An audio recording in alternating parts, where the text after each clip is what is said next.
हाँ नहीं बुझलिए। हाँ ठीक छ तू सब?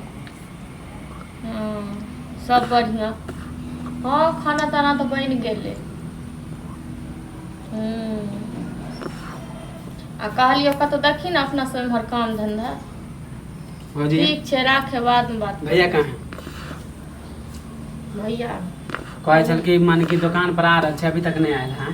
तो आई जात ना छुट्टी पर में छै तो एक हफ्ता से तो अगलो हफ्ता में कहलक चल आ रहा है, अयलक नहीं ना। अयो पैसा पर नहीं भेले ह जोगाड़ ते दुआर नहीं गेल। ई सब कला से दिन चलता है हैं? से बात तो सही है, लेकिन पैसा के जोगाड़ नहीं भेले। हमरो पैसा के काम है, अहाँ सब पैसा देवे तो हमहू सामान लेबे ना। कते पैसा यहाँ को? 3500 रुपया है। अहाँ हिसाब के लिए मानी हम मुजबानी कहे ला कि लिखने छियै।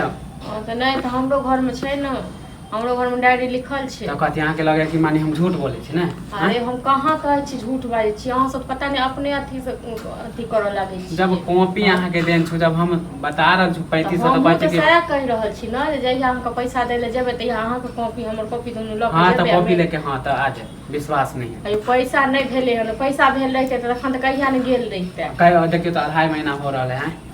वो बात तो सही छे, बुझते तो छिए जब काम कर छे त नहीं दै छे सही से पैसा, बुझलो। 2000 4000 क के दै छे, एक बेर दबो न करे छे जे दै छे। तो हमहू कहाँ कहे छी कि एक बेर 3500 रुपया दे ले, बीच में जामा तक जामा कहते तो एते दिक्कत नहीं छले। 2000 4000 क के दै छे, ओमे से की अहाँ के दुकान में देते की घर में खर्चा करछी, तें दुआर नहीं देलके हन। आ कहल के जे एहि महीना में न जे बाकी छे 5-6 हजार रुपया से एक बेर दऽ देते त तखन अहाँ के पैसा दऽ। हाँ तो कोई नहीं, एक हफ्ता में हमरा पैसा दियो, बहुत हो गए। एक हफ्ता में कत से देबे? एक हफ्ता में जखन देते तखन न। हां तो हम कितने दिन बर्दाश्त करवाएं? महीने महीने रखबे और रुकू न। आ हमरा पैसा नहीं है ते दुआर नहीं देलू हन या घर में सामान सब खत्म भेल ये। हाँ तो भैया तो अबे नहीं करे तो हम कथी कहिए? आइ त कम हो जाए, शाम हो जाए तो भैया बुझलो। कुछका तखन ठीक हो। की हाल?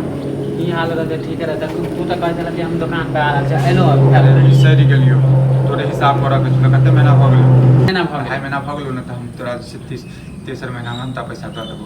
बे खोल के ला एक 15 दिन ला लेला, 15 दिन से फेर अहाँ के 2.5 महीना कहै छै 3 महीना में दऽ देबै, 15 दिन में के दऽ देत पैसा हम दऽ देबै। पैसा भ जेते सबसे पहले पैसा एकरे दे, बुझलिए।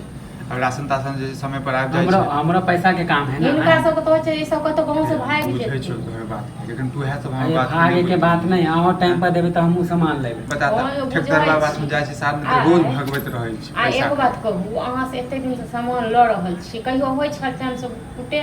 हां नहीं होय छला, अखनी 2-4 हम महीना कहां से कर बीच में तो जाम कर दियो ना, अगर नहीं होय पूरा त। अरे पैसा रहते तो दऽ नहीं दैतियो। हमरा सब अपने नहीं नीक लगै छै जे तू हमरा घर पर आबै छै ओकरा रुपया रखी। हमरो छल काम तै ले लेलु अंतिम में, नहीं एलु तब। ठीक छौ, हम अबै छी साँझ में, हम छुट्टी पर छी, तो साँझ में अबै छी, दोपहर में अबै छी। त जाओ त कनी दाल नहीं छै, राहर के दाल लियो अहाँ के दुकान में।